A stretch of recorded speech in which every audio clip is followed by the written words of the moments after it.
I thought my 30th birthday would be a night of laughter, cakes, and memories. But the moment my mom stood up, her smile cold and her eyes went sharp, I clearly knew everything was about to change and that something was definitely wrong.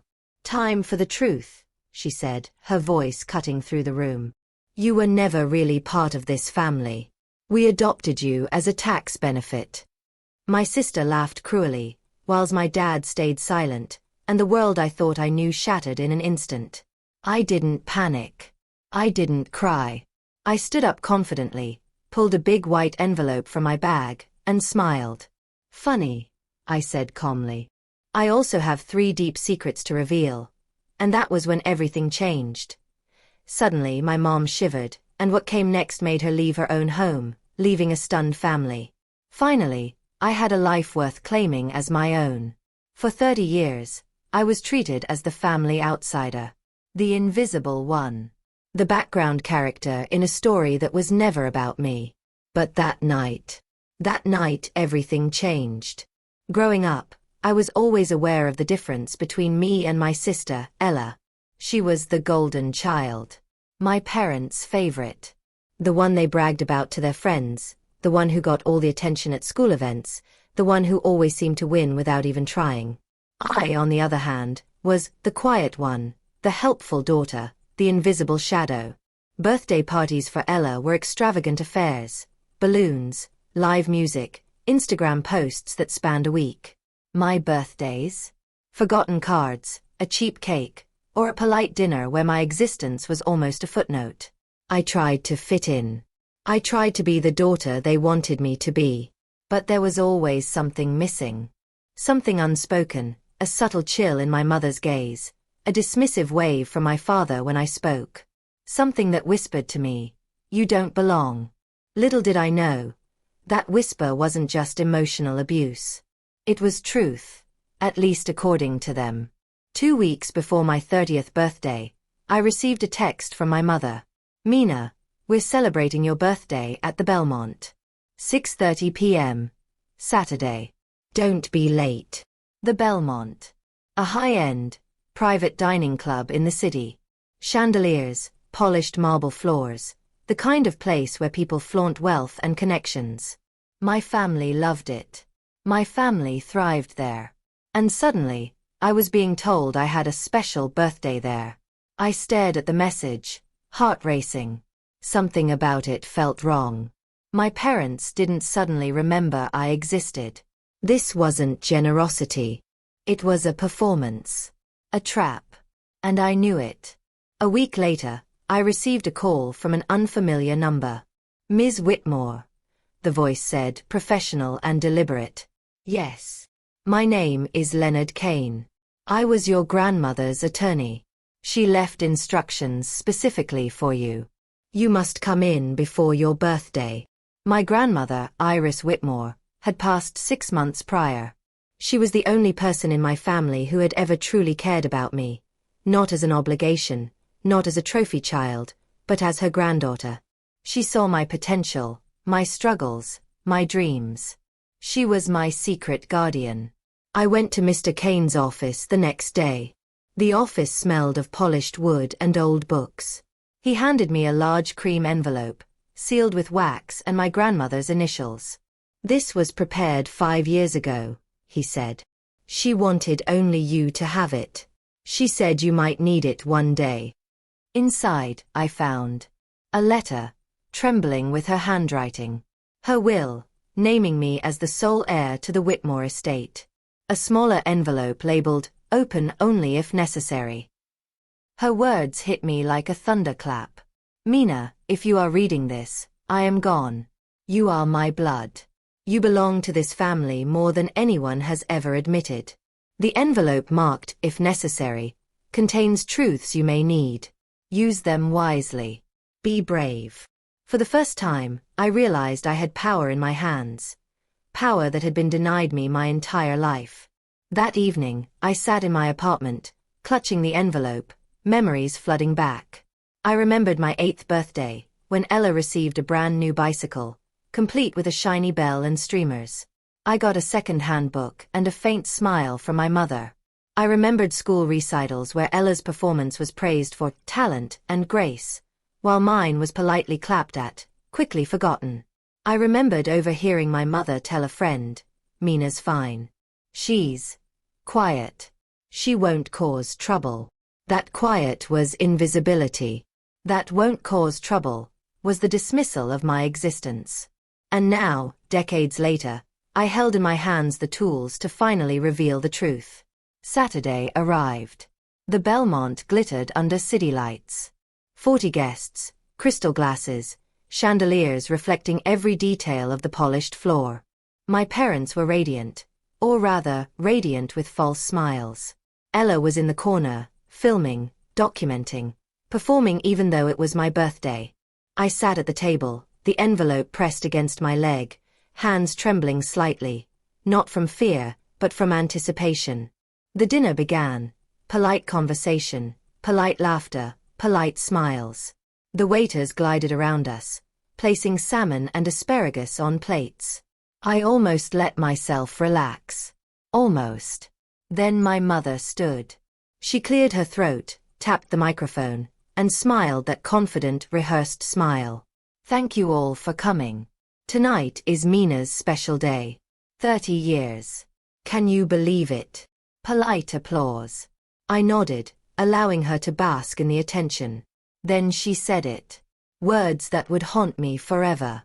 "Time for the truth. You were never really part of this family. We adopted you as a tax benefit." A collective gasp. Ella laughed. Sharp, cruel, triumphant. My father said nothing. Just sat, silent, pretending I wasn't there. I froze for a moment.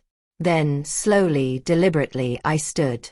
I reached into my bag and pulled out the envelope, holding it high. "Funny," I said, voice calm but firm. "I also have 3 deep secrets to reveal to you tonight." My mother shivered.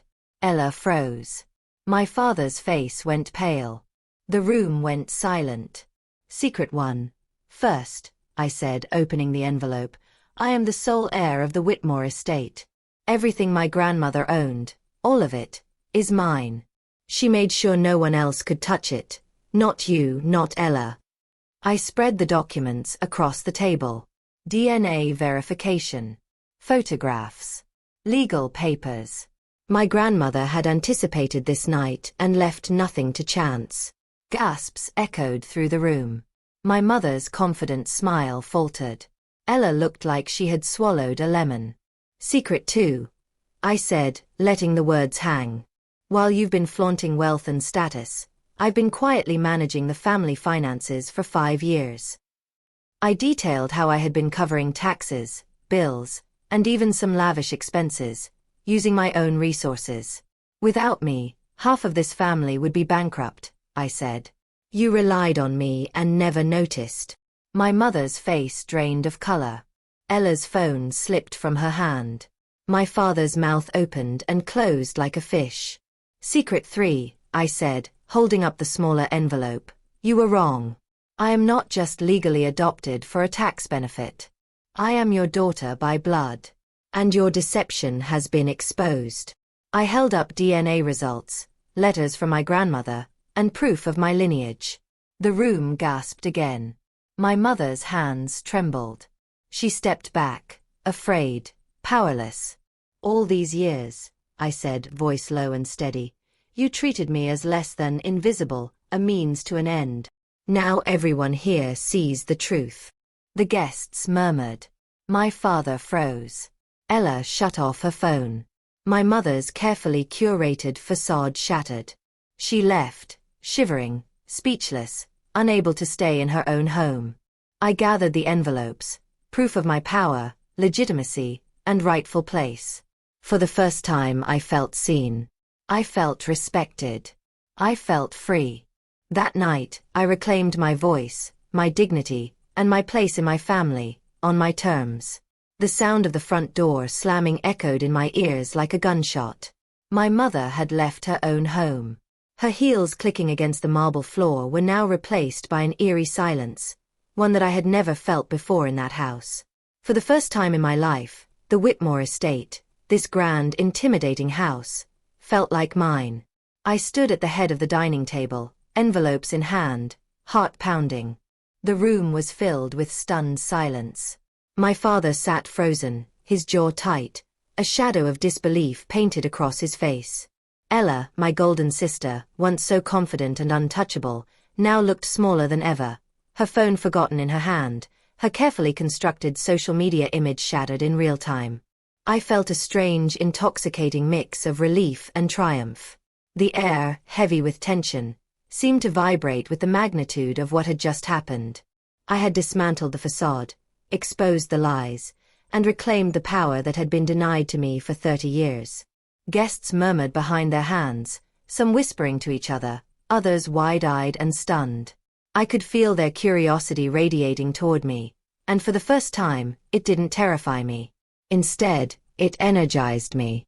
I realized how much of my life had been spent trying to be invisible, and that invisibility was now gone forever. "Mom," one of the guests, my cousin Julia, said softly, "Are you okay?"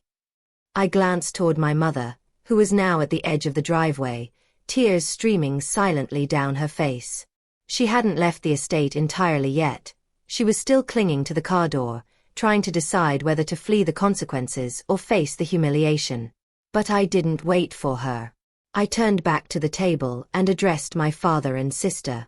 My father's silence had always been the loudest voice in the room. Tonight, it screamed in guilt and confusion. The man who had been my authority, my tormentor, my cold, distant parent, was now reduced to a spectator of his own failure. You knew all along," my father finally croaked. His words, though soft, trembled with the weight of years of denial. "Yes," I said, my voice steady. "I knew more than you ever realized. My grandmother trusted me with her legacy. She knew you couldn't be trusted to see the truth." He looked at me, his eyes searching mine as if trying to find some shred of control, some opportunity to reclaim the family narrative. There was nothing left for him. He was powerless. Ella, meanwhile, had retreated to a corner, arms crossed, trying to maintain some semblance of dignity. But dignity isn't armor against truth, and the wall she had built around her golden child image crumbled faster than I could have imagined. You mean everything you said? It's real?" Her voice wavered. There was no laughter, no cruelty, just disbelief, fear, and the bitter realization that her position as the family favorite was gone. I nodded slowly. "Yes, Ella. It's all real. And it's all mine." Her phone clattered to the floor, a symbolic shattering of the curated life she had spent years projecting online. I could see her mind racing, thinking of all the lies, all the time she had used my supposed outsider status to her advantage. Tonight, those advantages meant nothing. Among the guests, whispers turned into murmurs of admiration. Some family friends, those who had always treated me politely but kept me at arm's length, now looked at me with respect, as though seeing me for the first time. I realized that my grandmother had prepared this moment perfectly. She had given me not just documents, but the undeniable moral and legal authority to claim what was rightfully mine. A distant relative, Mrs. Carrington, leaned in and whispered, "Mina, I had no idea. She never told us. You've always been the one holding this family together." And in that moment, I finally understood. Power is not just about money or inheritance. It is about truth. And I had the truth. I didn't follow my mother. I let her leave. That night, as she drove away, I imagined the storm of guilt and fear crashing over her. She had spent 30 years treating me as a means to an end, and now she was alone, facing the consequences of her actions. But I also felt no joy in her pain. My satisfaction was not in vengeance. It was in justice. My mother's departure was symbolic. She had chosen humiliation over reconciliation. And that choice was hers alone. Later that night, I sat in my study, surrounded by the symbols of the life I had been denied. The envelopes lay open on the desk, evidence of my grandmother's foresight and my family's deception. For the first time, I allowed myself to cry, not from hurt, but from relief. 30 years of feeling invisible, of being dismissed, of being treated as a pawn in a game I never wanted to play, And now it was over. I was seen. I was powerful. I was respected. In the days that followed, the ripple effects of that night were astonishing. Family, friends, and relatives. Calls and messages poured in.